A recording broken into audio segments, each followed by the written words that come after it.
Ada for telling my girlfriend she ruined my night by insisting she comes along. My girlfriend and I, both 20-something females, have been dating for a year. Jane, my partner, and I have distinct social circles. Jane doesn't get along with my pals, yet she insists on accompanying us on our evenings out in. It's quite awkward since, despite the fact that she's also a woman, these get-togethers are no partners allowed gatherings. It's also uncomfortable since she doesn't get along with anybody. Jane was furious because I was invited to one of their gatherings without her.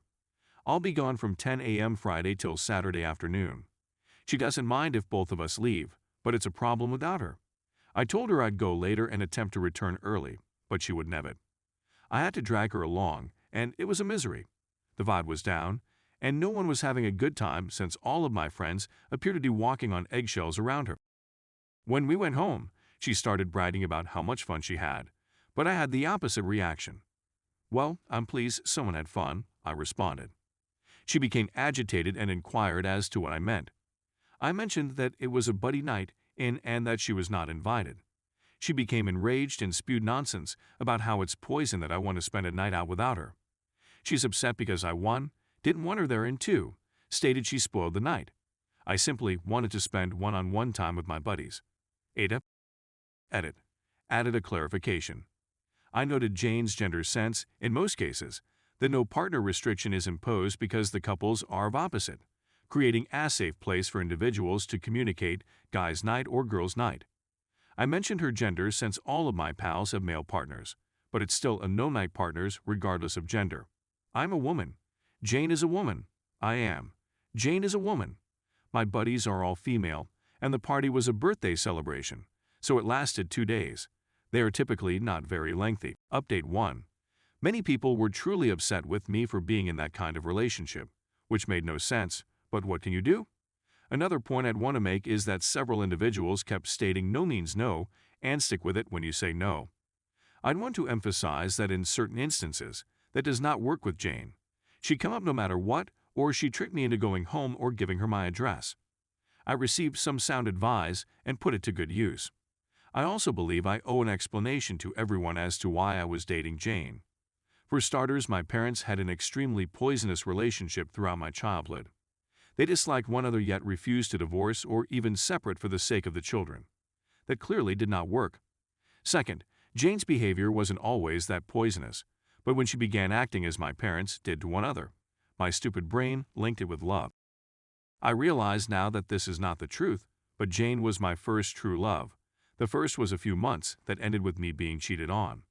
I sat Jane down and told her that I was saddened by the double standard that existed between her friends and mine. I conveyed my confusion as to why she is so possessive and insists on attending every gathering. Then she said something that caught me off guard. "I can't trust you, not to anybody, while you're out since you're." She went on to say that she found many of my friends attractive and believed I did as well. So she projected her own interest onto me, becoming jealous and possessive. She also said that there is a 50% possibility you'll cheat on me since you swing both ways. When I brought up some concerns about how she conducts herself, she burst into tears and tried gaslighting me, really gaslighting. But I stayed firm. What's the deal with her possessiveness?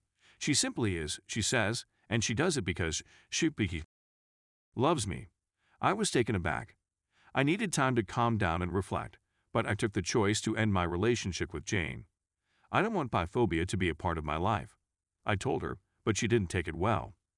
While I was on the phone with one of my friends, I discovered that all of the cash in my handbag, about PS 100, had vanished along with my credit card that has since been sorted. When I called her out, she became enraged, and I fled for my own safety. I'm presently sleeping at a friend's house. Jane refused to go and things were getting hairy. But I contacted the authorities and she was taken, but I didn't feel secure being home alone after all that. I also apologized to my buddy, who claimed everything was all right and that she was just glad I was out of the relationship. It's either ride or die for this pal, as I am for her. I inquired whether she, my buddy, would drop me as a friend if I continued to date Jane, and she answered, "Absolutely not. What type of jerk would I be as a pal? Who would do that? So yeah. Is there a happy ending? Thank you to everyone who offered me sound advice." Story 2. Ada for saying that if my parents have another baby, I want nothing to do with it. Since the birth of my brothers, 10 male, 7 male, 3 female, 9 months M. I have had a tumultuous connection with my parents. When my parents were adolescents, I was an accident baby, and they told me in disagreements that I wrecked their life. This, however, is not the topic of this piece. My parents are renowned workaholics who accuse one another of cheating all the time. It's difficult for everyone in the family, even the children. Paternity tests have been performed on all of my siblings. Because they work so often, I am frequently left alone, for up to 48 hours, to care for my siblings. This has become so terrible that the 9-month-old and 3-year-old sometimes cry for me instead of our biological mother. I cook for them, make sure they go to school on time and do their homework, clean for them, and play with them. My 10-year-old son asks me to his football games. I don't have time to take care of myself, so my folks and I were bickering again last week. They want a second child to bring them closer together. I was enraged and told them flatly that they didn't take after the kids they already had and that I'd end up having to care after another one. I informed them that if they had another child, I would have nothing to do with it and that they would be on their own. They called me an AH and accused me of attempting to destroy their marriage and professions. I talked with my grandmother about it, and although she sympathizes with my predicament, she advises me to be supportive of my parents' efforts to repair their marriage.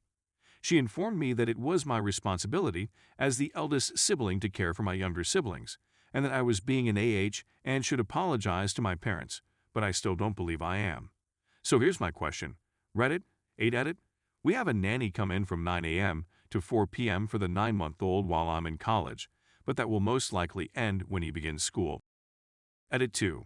I told my aunt about the issue in great detail, and she is appalled. She's my father's elder sister, and she's never been able to have children, though she's the closest thing I've ever had to an actual parent.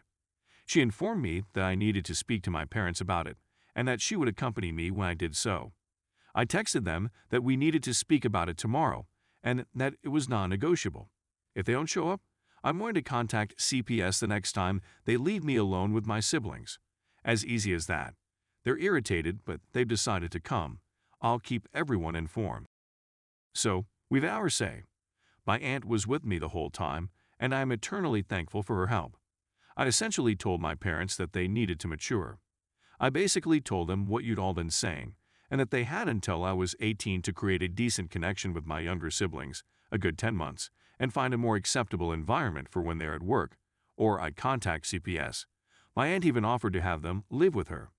She is a saint. I informed them that I no longer desired a connection with them and that I would be moving live with my aunt within the next month, but that I would be coming over all the time and that my younger brother, Tenyo, would get my old phone to remain in touch with me while I was gone. My aunt lives about a 4 to 5 minute walk away, so it won't be too far, and she would take me there quickly if necessary. My parents were unhappy with me, accusing me of being ungrateful and not loving my brothers. I told them I was leaving because I loved my siblings and wanted them to be better parents for them, and that I needed to go for that to happen. I've also talked to my siblings, who are also furious with me, but my 10-year-old understands, and the younger ones know they'll see me almost every day. My parents threatened to have my aunt imprisoned, since I'd be living with her underage and without their permission, but I promised them I'd show the cops every piece of evidence I'd gathered over the years, and they'd lose all their children. Overall, it wasn't a happy ending, but it had to happen. Perhaps I'll update again in a month or two, but for now, this is all. Thank you for all of your replies and guidance. I appreciate each and every one of you. But sadly, things haven't been perfect. My mother arrived at the door about 2 weeks after I moved in with my aunt, accompanied by all 4 of my siblings. If I'm being honest, she looked like a shambles, and my mother has always been a well-dressed lady, so I was concerned. She claimed she tried but couldn't do it, that she wasn't made out to be a mother, and she begged me to return. The youngsters seemed to be in a bad mood as well. The 7M and 3F were clinging to me, the infant was sobbing, and the 10M was completely quiet. He's normally rather chatty. I told her I wasn't coming back, but my aunt repeated her offer to take in all of us on the condition that they didn't have any more children. My aunt is a well-paid woman who has always wanted children but hasn't been able to have them biologically and felt that we were close enough to hers anyways. She already has a rather big home, but has said that she would relocate if necessary. My mother just sobbed. She stated she didn't want to abandon any of us, but she couldn't be the person we needed her to be.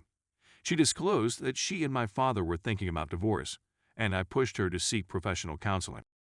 My siblings are living with us in the meanwhile. We gathered the most of their possessions, and my aunt has hired a babysitter to assist us when she is unable to. My father has left the country, and the last we heard, my mother was in treatment and having supervised visitation with my younger siblings. Despite her best efforts, I'll never forget the years I missed because she wasn't made out to be a mother. I can't tell you how many times I sobbed because I was so anxious.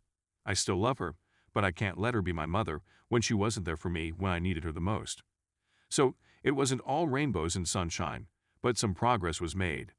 Thank you for all of your advice and help. I'm also in counseling, courtesy of my aunt, and I'm starting my own healing process. I hope you everyone had a lovely Christmas and New Year's.